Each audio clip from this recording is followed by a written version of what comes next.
Hello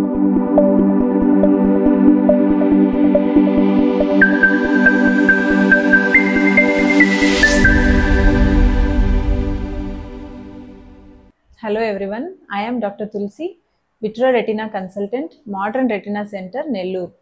మనము sugar మరియు దానివల్ల వచ్చే నష్టాల గురించి ప్రజలలో సామాజిక అవగాహన పెంచడానికి నవంబర్ 14ని వరల్డ్ డయాబెటిక్ డేగా జరుపుకుంటున్నాము. డయాబెటిస్లో మన రక్తంలో షుగర్ లెవెల్స్ చాలా ఎక్కువగా ఉంటాయి.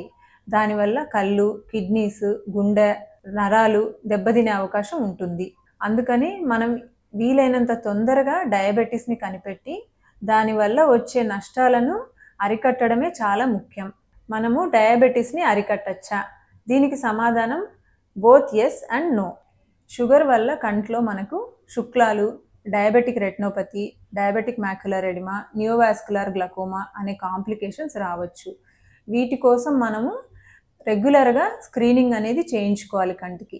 ఇప్పుడు మనకి కామన్గా అందరికీ ఉండే డౌట్ ఏంటంటే షుగర్ ఉన్న వాళ్ళలో ఎప్పుడు కంటి డాక్టర్ని సంప్రదించాలి, అంటే ఎప్పుడు స్క్రీనింగ్ చేయించాలి అని డౌట్ ఉంటుంది. ఒకవేళ మీకు టైప్ 1 డయాబెటిస్ మెల్లిటస్ ఉంటే డయాగ్నోసిస్ జరిగిన 3 to 5 years లోపు ఫస్ట్ స్క్రీనింగ్ అనేది జరగాలి.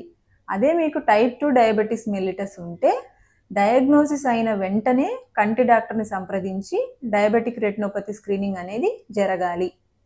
చాలామంది షుగర్ పేషెంట్స్ నా కంటి చూపు అంత బాగుంది, నాకు ఎటువంటి ప్రాబ్లం లేదు అని చెప్పి కంటి డాక్టర్ని సంప్రదించరు. తర్వాత వీళ్ళు చూపు తగ్గినప్పుడు కంటి డాక్టర్ని సంప్రదిస్తారు. ఒక్కొక్కసారి ట్రీట్మెంట్ చేసిన తర్వాత కూడా కోల్పోయిన చూపుని పూర్తిగా వెనక్కి తీసుకురాలేము. స్క్రీనింగ్ యొక్క ముఖ్య ఉద్దేశం షుగర్ వల్ల వచ్చే అంధత్వాన్ని నివారించడం.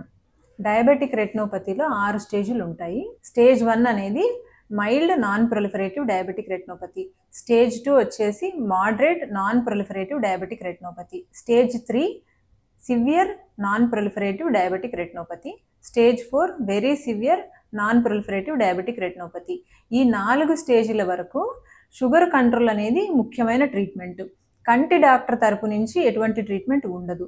అదే 5వ స్టేజ్ అంటే ప్రాలిఫరేటివ్ డయాబెటిక్ రెటినోపతి, అంటే చెడు రక్తనాళాల స్టేజ్.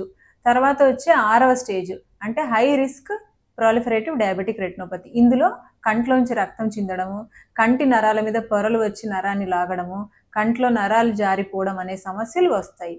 5వ స్టేజ్ డయాబెటిక్ రెటినోపతి అంటే ప్రాలిఫరేటివ్ డయాబెటిక్ రెటినోపతిలో మనము లేజర్ ట్రీట్మెంట్ ద్వారా లేకపోతే యాంటీవెజెఫ్ ఇంజెక్షన్స్ ద్వారా మనము ప్రోగ్రెషన్ని ఆపచ్చు. 6వ స్టేజ్ అంటే high risk proliferative diabetic retinopathy స్టేజ్లో ఇంజెక్షన్స్ కానీ విట్రెక్టమీ అనే సర్జరీ చేయాల్సి వస్తుంది. డయాబెటిస్ వల్ల కంటికి అతి ముఖ్యమైన భాగం మాక్యులా అనే ప్రదేశంలో డయాబెటిక్ మాక్యులర్ ఎడిమా అనే ప్రాబ్లం వస్తుంది. ఆ ప్రాబ్లంకి కంటికి యాంటీవెజెఫ్ ఇంజెక్షన్స్ ఇవ్వాల్సి వస్తుంది. Thank you.